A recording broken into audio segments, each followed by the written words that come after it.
ìkànnì Feli-feli TV àjààbálẹ̀ làwọn ìròyìn ti wà máa wò lóòrèkóòrè.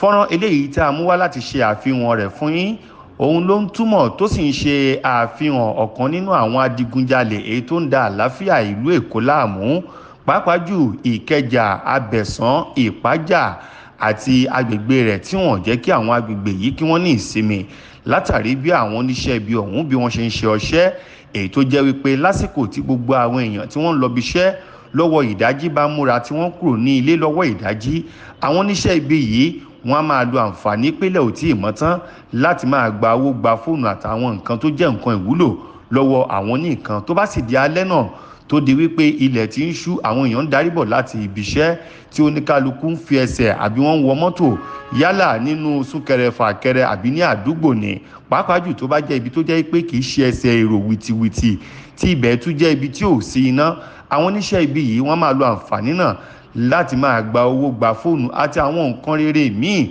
tí àwọn èèyàn bá kó dání lọ́wọ́ wọn ṣùgbọ́n yóò bá bọ̀ wọ́n ní ọjọ́ gbogbo ń tolè ọjọ́ kan báyìí ń tó lóhun ọwọ́ pálábá ọ̀kan nínú àwọn oníṣẹ́ ibi olè adigunjalè àríṣẹ́máṣe ọ̀lẹ ọwọ́ kan nínú wọn ó ségi lásìkò èyí tí wọ́n ń lọ sí ibi tí wọ́n ti fẹ́ ṣiṣẹ́ ọṣẹ́ wọn nínú kẹ̀kẹ́ márúwá eléyìí tí àwọn ọlọ́pàá tó wà lágbègbè ọ̀hún tí wọ́n dá wọn dúró fún àyẹ̀wò ọ̀kan ní wọ́n na pápá bora ìkan rèé nínú wọn eléyìí tí wọ́n mú tí wọ́n sì bá ìbọn ìléwọ́ àgbélẹ̀rọ tí wọ́n bá lọ́wọ́ rẹ̀ ẹ jẹ́ kí n fi yín sílẹ̀ fún ìṣẹ́jú ráńpẹ́ kan kẹ́ ẹ gbọ́ nǹkan tí ọ̀gbẹ́ni olè ọ̀hún tó sọ.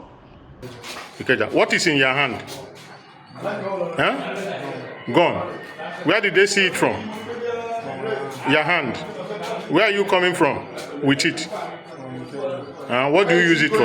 Where is he going to with the gun? What do you use it for?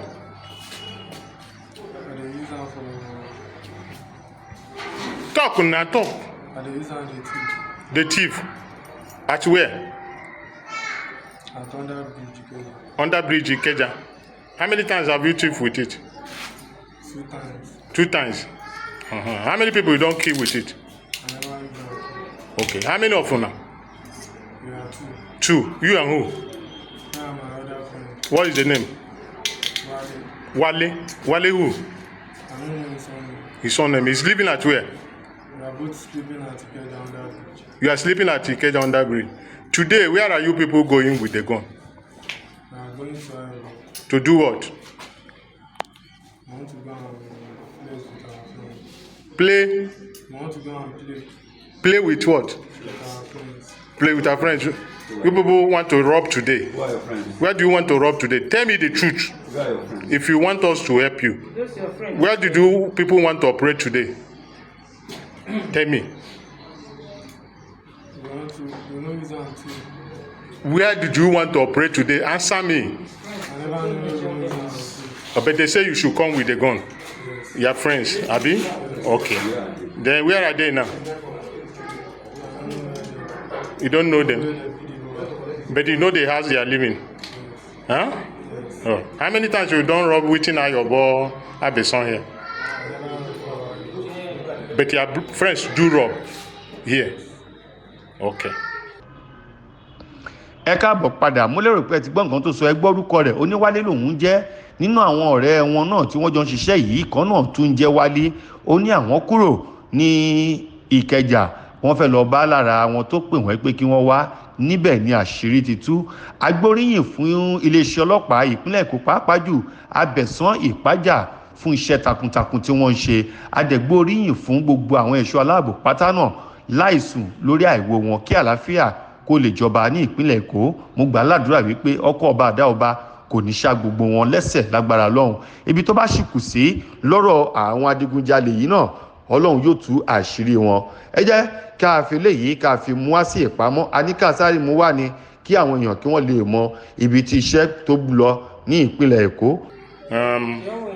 These are one of the armed robbers we caught today at Opoki Junction, Abeson Estate, while we are on stop and search led by Sipo Bankole and team.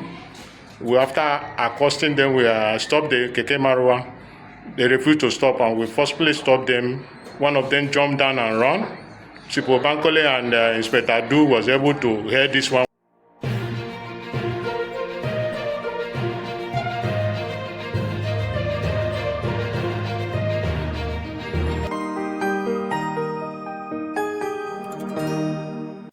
Feli-feli TV àjààbálẹ̀ làwọn ìròyìn ti wà máa wò lóòrèkóòrè.